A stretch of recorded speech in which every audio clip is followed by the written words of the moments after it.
Hey kids, guess what? It's Thursday, and that means I am your queen of the day for Queens of the Week.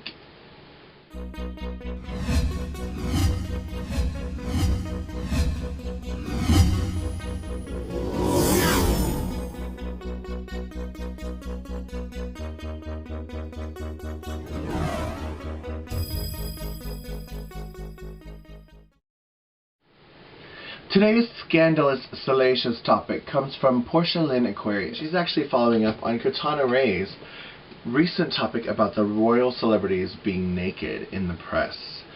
There's a price to fame, and she would like to know if the girls of Queens of the Week would give up that price to be famous.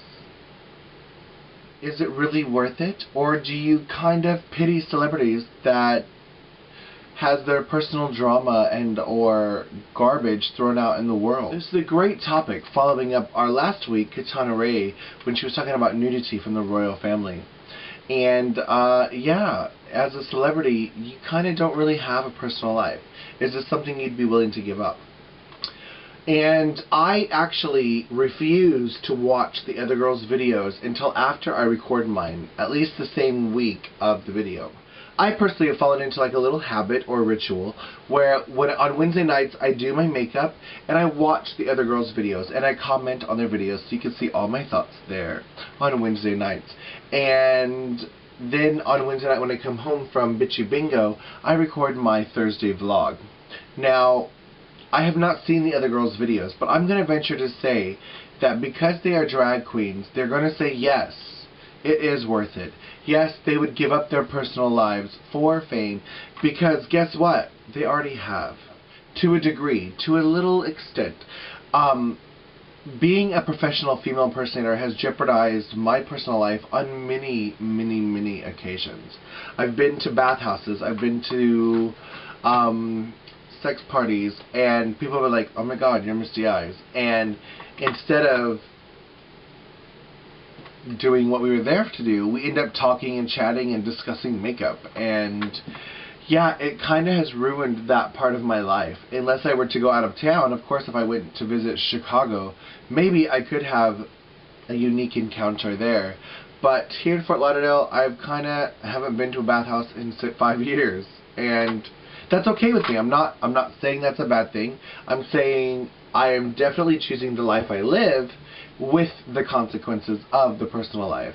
There are always good things, like going to McDonald's and getting free meals occasionally if they recognize you, or there are perks, you know, unique perks, so you don't even expect it, and they're like, oh my god, are you Misty Eyez? And I'm like, yeah, and they're like, oh, here's a discount, and it's like, whoa.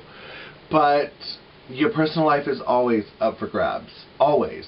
You know, sometimes I think that people won't recognize me when I'm out of drag, and I was on a date with a jealous, controlling, obsessive Latino, and I was really, really, really, really enjoying him and our date, and we decided to go out for drinks at a local establishment, and I was out of drag, and he was there actually, it's kind of funny, but he was actually straddling me. I was sitting on a bench or a stool, and he was kind of straddling one of my legs, one of his legs between me and the other leg, and he was like, literally his face was right here, and he was whispering in my ear and kissing my neck, and we were talking, and I guess somebody recognized me and came up to me and was like, oh my god, Misty Eyez, I really appreciate what you've done for drag in Fort Lauderdale, and blah, blah, blah, blah, and you're amazing, and I love you, and you've really changed the community, and you really, you know, your efforts are noticed, and, like, was really complimenting me. Not only on my drag shows, but what I've done for the community as far as, like, Bolton Manners and Wicked Manners, and of course, what am I supposed to do? Say, I'm not in drag, go the fuck away? No, I would never do that. So I was like, oh, thank you so much. Meanwhile, there's a guy on my lap in my ear, and I'm like, oh, thank you so much. Uh-huh. You're so nice. Thank you. Uh-huh. Thanks. Uh-huh. Oh, you're so kind. Thank you. And I'm talking to him, and this guy, the possessive, controlling Latino, was flipping out. And as soon as the guy left, he was like, I don't like sharing you with the public. I don't like sharing with you. I don't like that I can't go out with you and nobody, you know, blah, blah, blah, blah. Just flipping the fuck out. And I'm like, dude, first of all, my public comes first. End of story. My reputation is very important to me, and I would never, you know, whatever, jeopardize that. And I was very real to him, like, look, I really, really, really am enjoying our date, and I'm really enjoying you, and I would love to see you again, but if you can't handle my notoriety, if you can't handle my fame, if you can't handle people coming up to me, granted, most people don't recognize me in public unless, of course, they hear my voice or see a tattoo on my leg or recognize my lips or eyes. It does happen, but it doesn't happen that often. And if it does happen, most people don't recognize me and come up to me and say hello. I just smile from afar and, okay, maybe they know me, maybe they're just flirting, I have no idea. I can't tell. And if you can't take that, then you can't take me. And I have accepted, grown to terms with the fact that there are certain things that being in the public eye that you have to give up. And I have. One of those things that I have to give up is not only your privacy, but it's a relationship. It's really, really, really hard to have a relationship when you live in the public eye. Most people can't take it. Most people can't live in the shadow with somebody else, especially a man. To live in the shadow with somebody else, it takes a big man to do so. And it's part of it, you know, but I would not change who I am.